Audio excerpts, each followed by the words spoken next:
I'm Clara, and I never thought my life could unravel in a single devastating moment. Picture a quiet suburban street in Portland, where the trees sway with secrets, and my cozy home hides a storm brewing beneath its ivy-covered walls. My marriage to Ethan was my safe harbor, a steady rhythm of love and routine, until the cracks started to show, and a night out at a buzzing downtown restaurant became the match that set everything ablaze. I felt the heat of temptation, the weight of a choice I never should have made, and now, as I stand in the wreckage of my own betrayal, I'm left with a haunting question. Can I ever rebuild the trust I shattered? Or is this the end of everything I hold dear? Stick around, because what happened next will leave you speechless. Picture this. I'm standing at the edge of a memory so sharp it could cut glass. A moment that sliced my life into a before and after. My name's Clara, I'm 32, and I've spent the last decade crafting designs as a graphic artist, shaping images for others, while my own world seemed to fall into a neat, tidy frame. I live in a quiet suburban pocket of Portland, Oregon, where the trees whisper secrets in the wind and the streets are lined with homes that look like they belong in a postcard. On the outside, my life looks like a polished piece of art. A cozy little house with ivy creeping up the walls, a husband who's the kind of man most would call a keeper, and friends who fill my days with laughter and late-night chats. But beneath the surface, there are cracks, ones I've tried to ignore until they started to spiderweb out of control. Let me paint you a picture of the people who matter most. My husband Ethan is 35, a high school history teacher with a quiet strength and a smile that could melt ice. He's got this gentle way about him, always patient, always steady, and a quirky love for old vinyl records that he hunts down at flea markets.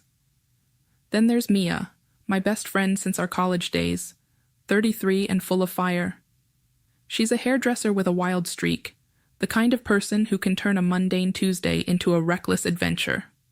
Her spontaneity has gotten us into more trouble than I can count, but I wouldn't trade her for the world. And finally, there's Ryan, Ethan's older brother, 38, a chef who runs a trendy spot downtown called Sizzle and Spice. He's got this brooding charm, a magnetic pull that draws people in, whether they want to be or not. His restaurant is all sharp edges and warm lights, a place that hums with energy and secrets. My marriage to Ethan, well, it's been a steady ship for years, or at least that's what I told myself. We've got our routines, our little rituals, but lately, the hours we spend at work, me hunched over my laptop, him grading papers late into the night, have stretched the space between us. There's a tension there, unspoken but heavy, like a storm cloud waiting to break.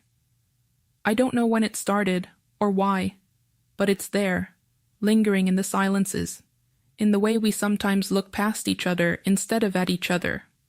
I've tried to brush it off, to focus on the good, but some things can't be designed away, no matter how hard I try. And that brings me to the night that changed everything. It was at Ryan's restaurant, Sizzle and Spice, a place that always felt like a stage waiting for drama to unfold.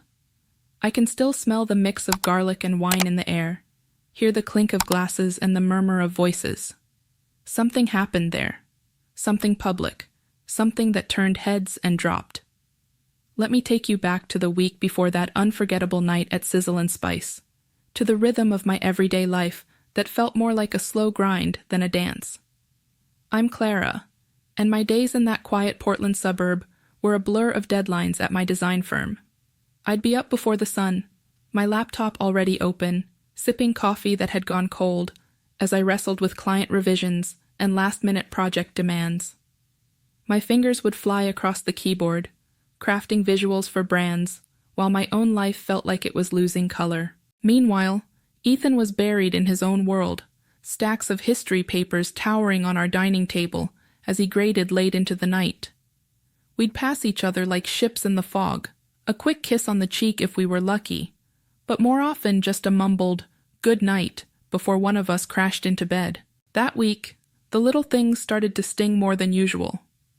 We'd bicker over who forgot to take out the trash, our voices sharp over something so trivial. Or I'd sigh when I saw the dishes piling up again in the sink. It wasn't just the chores, though. It was the weight of what they represented. We hadn't had a proper date night in months, No stolen evenings at a cozy diner or lazy walks through the park. The space between us wasn't just physical anymore. It was emotional, a chasm I didn't know how to bridge. I'd lie awake some nights, staring at the ceiling, feeling this ache of loneliness despite the man sleeping right beside me. I craved something. Excitement, connection, anything to break the monotony that had settled over us like dust. I remember meeting Mia for coffee midweek at this little spot near her salon. She took one look at me, her sharp eyes catching the way I fidgeted with my cup, and called me out on my restlessness. "Clara, you look like you're about to climb the walls," she said, her voice laced with concern, but also that mischievous spark I've always loved. She leaned in, her wild curls bouncing as she grinned, and suggested a night out to shake things up. "Let's hit Sizzle and Spice this Friday. You know, Ryan's place. Amazing food, live music, the whole vibe. It'll be a blast, a chance to let loose." I hesitated at first, my mind flickering to Ethan and the distance between us. I wasn't sure if a night out was the answer, but Mia's enthusiasm was infectious. She painted a picture of laughter and escape, and I found myself nodding, hoping maybe a change of scenery could lift the fog from my spirit. I called Ethan later that day, my phone pressed to my ear as I paced our kitchen. I invited him to join us, my voice hopeful, almost pleading for a piece of the old us to come along. But he sighed, his tone heavy with exhaustion, and said he couldn't make it. "I've got a late meeting with some parents about a student's." So, here I am, stepping into Sizzle and Spice on that fateful Friday night, the air thick with the scent of roasted herbs and something dangerously intoxicating. Mia's arm is looped through mine, her laughter already cutting through the hum of the crowd as we weave through the entrance. The place is alive, pulsing with energy, dim amber lights casting shadows on the walls, smooth jazz weaving through the chatter, and the delicate clink of wine glasses echoing like a heartbeat. It's the kind of atmosphere that wraps around you, pulling you in, making you forget the weight you've been carrying. I smoothed down my dress, a deep burgundy number I haven't worn in ages, feeling a flicker of excitement despite the nagging unease in my chest. Ryan's there at the door, waiting for us, his presence as commanding as ever. He's dressed sharp, a black button-up rolled at the sleeves, revealing forearms dusted with ink from tattoos I've never dared ask about. His smile is warm, but his eyes, those piercing, stormy eyes, lock onto me with an intensity that sends a shiver down my spine. "Clara, that dress, it's stunning," he says, his voice low, almost a growl, lingering just a beat too long. I force a laugh, brushing it off, but there's a flutter in my stomach, a mix of flattery and something I don't want to name. Mia nudges me with a playful smirk, oblivious to the undercurrent, as Ryan leads us to a prime table right in the heart of the restaurant. We're surrounded by couples leaning close over candlelight, groups of friends erupting in laughter, the whole scene buzzing with life. I settle into my chair, trying to shake off the restlessness that's been gnawing at me all week. I order a cocktail, a sharp, citrusy mix that burns just right on the way down, hoping it'll dull the edges of my thoughts. Mia's chattering away about a client's wild hair color request, her hands gesturing wildly, but I'm only half listening. My eyes keep darting around the room, taking in the faces, the energy, and every so often, catching Ryan watching me from across the space as he moves between tables. There's something in his gaze I can't quite read, something that makes my pulse quicken in a way I'm not proud of. Dinner arrives, plates of vibrant dishes that look like art, and I try to focus on the flavors, on Mia's stories, on anything but the storm brewing inside me. Halfway through, Ryan appears at our table, pulling up a chair with a casual ease that feels almost too practiced. "Just taking a break," he says, his grin disarming as he pours himself a glass of wine from the bottle on our table. He launches into tales of his travels, stories of bustling markets in Marrakesh, hidden bistros in Paris, and how he built Sizzle and Spice from a dream into this thriving hotspot. His confidence is magnetic, a stark contrast to Ethan's quiet, steady demeanor, and I find myself hanging on his every word, drawn in by the way he commands the space around him. Mia, sensing a shift or maybe just needing a breather, excuses herself to the restroom, leaving me alone with Ryan. The air between us thickens, the noise of the restaurant fading into a dull roar as his focus narrows to just me. He leans forward, elbows on the table, his voice dropping to a conspiratorial whisper. "Clara, tell me something. Are you happy?" The question catches me off guard, slicing through the haze of the evening like a blade. I hesitate, my fingers tightening around the stem of my glass, the truth clawing its way up before I can stop it. I don't know. Lately, I've felt trapped, I guess. Like I'm just going through the motions. My voice is barely above a whisper, raw with a vulnerability I hadn't meant to expose. Ryan's eyes darken, a flicker of something intense passing through them. He leans closer, his breath warm against the space between us, and murmurs, "I've always thought you deserved more. So much more." There's a weight to his words, a charged silence hanging between us that feels like it could ignite at any moment. My heart is racing, a wild drumbeat in my chest, as Ryan's words echo in my mind. I'm caught in a current I can't swim out of, and before I can pull myself back, he closes the distance, his lips brushing against mine in a fleeting, forbidden touch that sends a shockwave through me. It's a moment of reckless abandon, a spark that shouldn't have been struck, and yet it burns through every defense I've built. I'm frozen, torn between the rush and the immediate, crushing guilt that slams into me like a tidal wave. The world snaps back into focus, and I realize where I am, who I am, and what I've just done. I stumble out of my chair, the legs scraping against the floor with a harsh screech that seems to pierce through the restaurant's hum. My heart is pounding so hard I can barely breathe, each beat a hammer against my ribs as I scan the room in a panic. That's when I see him, Ethan, standing near the entrance, his face a mask of raw, unfiltered pain. He must have decided to surprise me after his meeting, to join us after all, and instead, he walked in on this betrayal. His eyes, those gentle eyes I've always loved, are now sharp with hurt, cutting me deeper than any words could. He's clutching his phone. Maybe he was about to call me, but now his hand tightens around it, like it's the only thing keeping him grounded. Without a word, he turns away, his shoulders rigid, and strides out of sizzle and spice into the night. I'm moving before I can think, my legs shaky as I rush after him, nearly tripping over a chair in my haste. "Ethan! Wait, please!" I call out, my voice cracking with desperation, but the door swings shut behind him. I burst out into the cool night air, the chill biting at my skin, a stark contrast to the heat of shame burning inside me. The street is quiet, save for the distant hum of traffic, and I see him just as he reaches his car. "Ethan, I'm sorry, let me explain," I shout, my words tumbling out in a frantic plea, but he doesn't even glance back. The car door slams, the engine roars to life, and he drives off, taillights disappearing into the dark, leaving me stranded on the sidewalk. Tears stream down my face, hot and unrelenting, as I stand there, alone, the weight of what I've done pressing down on me like a physical force. I've shattered something precious, and I don't know if I can ever piece it back together. Back inside, the warmth of the restaurant feels suffocating as I drag myself to our table, my vision blurred by tears. Mia's returned from the restroom, her expression shifting from confusion to alarm as she sees my state. "Clara, what the heck happened? Where's Ethan?" she demands, her voice sharp with worry. I can barely get the words out, my throat tight, as I choke out a fragmented version of the truth. He saw... I messed up, Mia.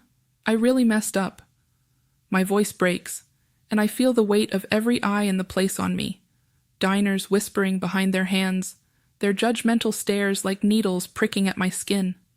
I've turned our private pain into a public spectacle, and the humiliation stings almost as much as the guilt. Then Ryan approaches, his stride casual, almost too calm, as if nothing earth-shattering just happened. "Hey, Clara, you okay?" he asks, his tone light, but there's a glint in his eye that makes my stomach twist. I can't hold back the surge of anger that rises in me, hot and bitter. "Okay? Are you serious, Ryan? This is your fault. You pushed me into that moment. You knew what you were doing. I snap, my voice rising, drawing even more attention. But deep down, beneath the rage, I know the truth. I made the choice. I let myself cross that line, and no amount of blame shifting can erase I'm driving home now. The streets of Portland blurring past me in a haze of streetlights and shadows. My hands trembling so hard on the steering wheel I can barely keep the car straight. My mind is a storm, a chaotic mess of guilt and desperation, as I rehearse apologies over and over in my head. I'm sorry, Ethan. I didn't mean for this to happen. I was lost. I was weak. But every word feels hollow, like a flimsy bandage over a wound that's too deep to heal. I know nothing I say can undo what I've done. Nothing can erase the image of his face when he saw me with Ryan, the raw pain in his eyes cutting me to the core. My chest tightens with every mile, the dread building as I turn onto our quiet street. The familiar sight of our house, with its ivy-covered walls now looming like a judgment. I pull into the driveway, my heart pounding so fiercely it feels like it might break through my ribs. The house is dark, not a single light flickering behind the curtains, and for a fleeting moment, I wonder if he's even here. Maybe he's gone somewhere else, anywhere but here, to escape the wreckage I've made of us. I fumble with my keys, my fingers clumsy and cold, and step inside, the silence hitting me like a physical force. It's suffocating, heavier than I expected, broken only by the faint creak of the floorboards under my feet. Then I see him, Ethan, sitting on the couch in the pitch-black living room, his silhouette barely visible in the dim glow from the street outside. He's motionless, staring at something on the coffee table, and as my eyes adjust, I realize it's his phone, the screen frozen on a video, paused at that damning moment from Sizzle and Spice. My stomach drops, a sickening lurch, as I see the frame, a snapshot of betrayal, a moment that should have never happened, captured for eternity. I open my mouth to speak, to beg for forgiveness, to say anything that might bridge this chasm between us, but the words catch in my throat like shards of glass. Before I can get them out, Ethan's voice cuts through the silence, low and jagged, each syllable laced with a pain I've never heard from him before. How could you do this to me, Clara, and with my own brother? His words are a knife, slicing through whatever fragile hope I was clinging to. I feel my knees buckle, but I force myself to stay standing, to face this head-on, even though every part of me wants to collapse. Ethan, I start, my voice trembling, but he holds up a hand, stopping me cold. He doesn't want to hear it, doesn't want my excuses or my tears, and I can't blame him. I break down anyway, the weight of it all crashing over me like a tidal wave. I felt so lost, Ethan. I made a terrible, stupid mistake. I don't even know how it got to that point, but I swear, I never meant to hurt you. My voice cracks, raw and desperate, but his expression doesn't soften. His eyes, usually so warm and steady, are distant now, like he's looking right through me. He stands up slowly, deliberately, and I see the exhaustion etched into every line of his face, the betrayal weighing on his shoulders. I can't keep this to myself, Clara. I couldn't. I sent the video to the family group chat.